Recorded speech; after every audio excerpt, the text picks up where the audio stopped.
السلام علیکم یا سیدی یا رسول اللہ، الصلاۃ والسلام علیکم یا سیدی یا حبیب اللہ، الصلاۃ والسلام علیکم یا سیدی یا رحمت للعالمین۔ معزز سامعین و حاضرین، آپ حضرات کے علم کے اندر ہے کہ سویڈن میں قرآن پاک کی بے حرمتی کی گئی۔ الفتح مسجد، چشتیہ صابریہ، الفتح ٹاؤن کے یہ جتنے نمازی اور عاجز حافظ محمد مدثر نصیر، ہم سارے دوست مل کر اس بات کی مذمت کرتے ہیں، ہاتھوں کو اٹھا کے مذمت کے اظہار کریں اور اپنا احتجاج ریکارڈ کرواتے ہیں اور حکومت پاکستان سے مطالبہ کرتے ہیں کہ سویڈش حکومت سے تمام سفارتی، تجارتی اور معاشی تعلقات کا بائیکاٹ کیا جائے اور ان کو یہ باور کروایا جائے کہ مسلمان کسی صورت بھی قرآن کی بے حرمتی کو برداشت نہیں کرتے۔ صاحب قرآن کی ناموس پر ہم پہرا دیں گے اور کسی صورت بھی حضور علیہ السلام کی شان کے اندر یا قرآن کی شان کے اندر کسی قسم کی گستاخی اور بے حرمتی کو برداشت نہیں کیا جائیں گے۔ لہٰذا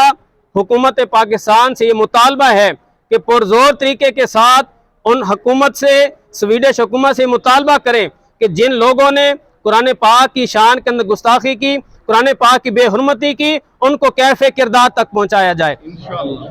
کفار و مشرکین پہلے بھی یہ کوشش کرتے تھے اور آج بھی کوشش کرتے ہیں کہ کسی طریقے سے مسلمانوں کے دلوں سے محبت قرآن کو نکالا جائے، حضور علیہ السلام کی محبت کو نکالا جائے، لیکن یہ جس قدر کوشش کر کے محبت قرآن کو نکالنے کی کوشش کرتے ہیں، اللہ اس سے زیادہ محبت ہمارے دلوں کے اندر پیدا فرما دیتا ہے۔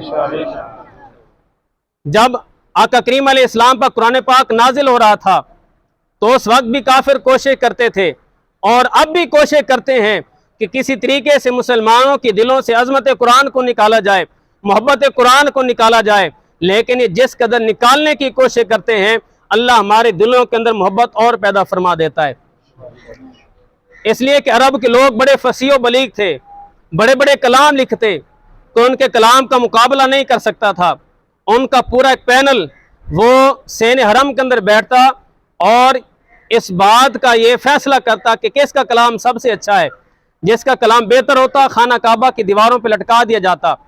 جب سورۃ الکوثر اللہ تبارک و تعالیٰ نے نازل فرمائی، صحابہ کرام نے عرض کی یا رسول اللہ صلی اللہ علیہ وسلم، اگر آپ ہمیں اجازت عطا فرمائیں تو ہم اس کو لے کر سین حرم کے اندر جاتے ہیں اور جو پینل ہے اس کے سامنے رکھتے ہیں، پھر وہ فیصلہ کریں گے کس کا کلام اچھا ہے۔ جب اس سورۃ الکوثر کو ان کے سامنے رکھا گیا، انہوں نے یہ سورہ کوثر کی تلاوت کی تو یہ کہنے پر مجبور ہو گئے سب سے اعلیٰ جو کلام ہے وہ کلام اللہ ہے، سب سے اول جو کلام ہے وہ کلام اللہ ہے، لہذا اس کو خانہ کعبہ کی دیواروں پر لٹکایا گیا اور اللہ نے یہ چیلنج کیا وَإِن كُنتُمْ فِي رَيْبٍ مِّمَّا نَزَّلْنَا عَلَىٰ عَبْدِنَا فَأْتُوا بِسُورَةٍ مِّن مِّثْلِهِ، اگر تمہیں اس بات کے اندر شک ہو جو کلام ہم نے اپنے محبوب بندے پر نازل کیا ہے، فَأْتُوا بِسُورَةٍ مِّن مِّثْلِهِ، اس جیسی کوئی ایک صورت لے آؤ، وَادْعُوا شُهَدَاءَكُمْ، اور اپنے سارے حمایتوں کو بلا لو۔ اللہ فرماتا ہے من دون اللہ، جو اللہ کے سوا ان کنتم صادقین، اگر سچے ہو، فَإِن لَّمْ تَفْعَلُوا وَلَن تَفْعَلُوا، اور تم نہیں لا سکتے، ہرگز نہیں لا سکتے۔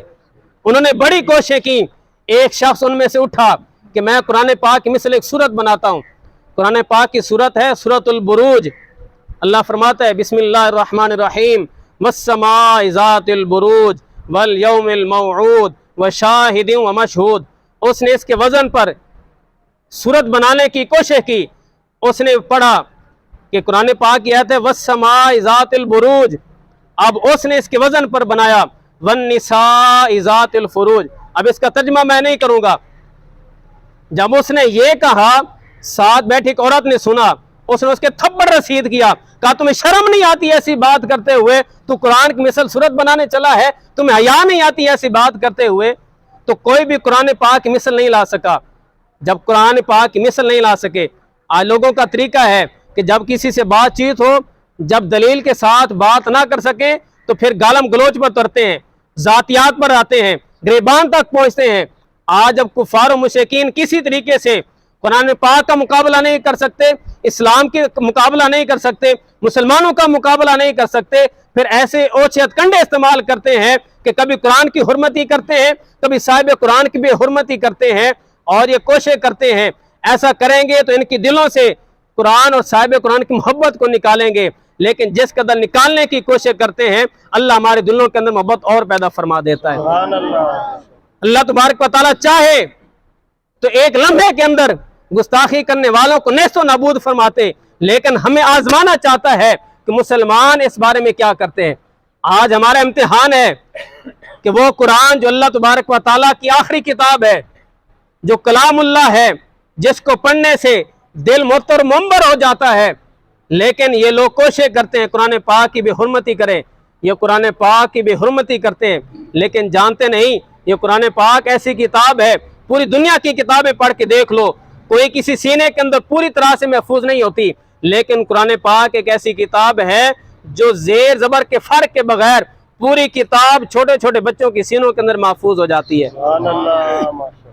تو یہ کوشش کرتے ہیں کہ کسی نہ کسی طریقے سے محبت قرآن کو نکالیں، لیکن جب یہ نہیں نکال سکتے تو ایسے اوچھت کنڈے استعمال کرتے ہیں۔ تو جو قرآن کی بے ادبی کرتے ہیں اگر اللہ چاہے تو ایک لمحے کے اندر نیست و نابود فرماتے، لیکن ہمارا امتحان ہے کہ ہم کیا کرتے ہیں۔ اگر اللہ ان کو نیست و نابود کرنا چاہے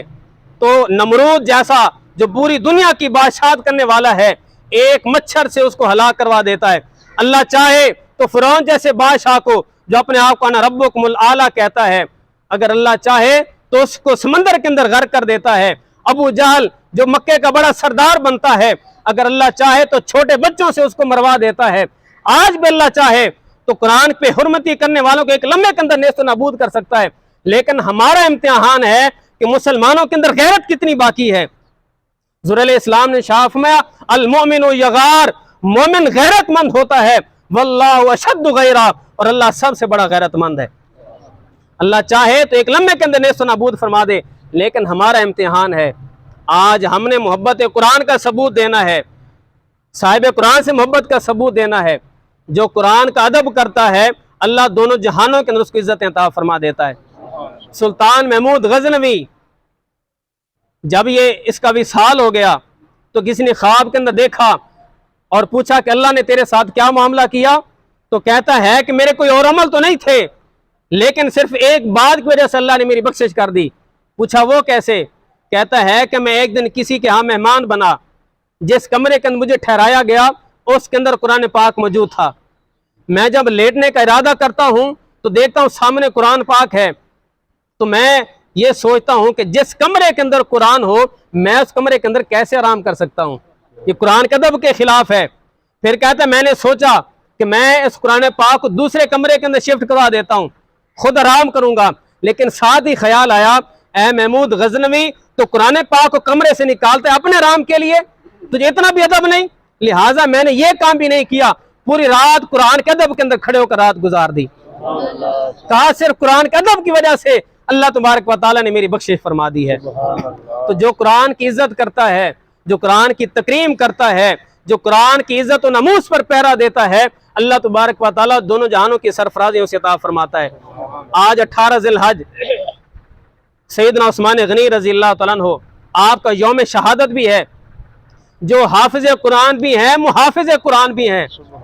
آپ نے پورے صوبوں کے اندر قرآن پاک کی نقلیں تیار کرا کے بھیجی۔ آج جو بھی قاری قرآن تلاوت کرتا ہے اس کی تلاوت کا ثواب حضرت عثمان غنی کو بھی ملتا ہے، اور جب آپ کا آخری وقت آتا ہے آخری وقت بھی قرآن کی تلاوت کرتے ہوئے اس دنیا سے جاتے ہیں۔ آج ہم یہ عہد کریں کہ ہم نے قرآن پاک روزانہ تلاوت کرنا ہے، کہیں انشاءاللہ روزانہ قرآن کی تلاوت کریں گے، روزانہ قرآن پاک کو ترجمہ تفسیر کے ساتھ پڑھیں گے،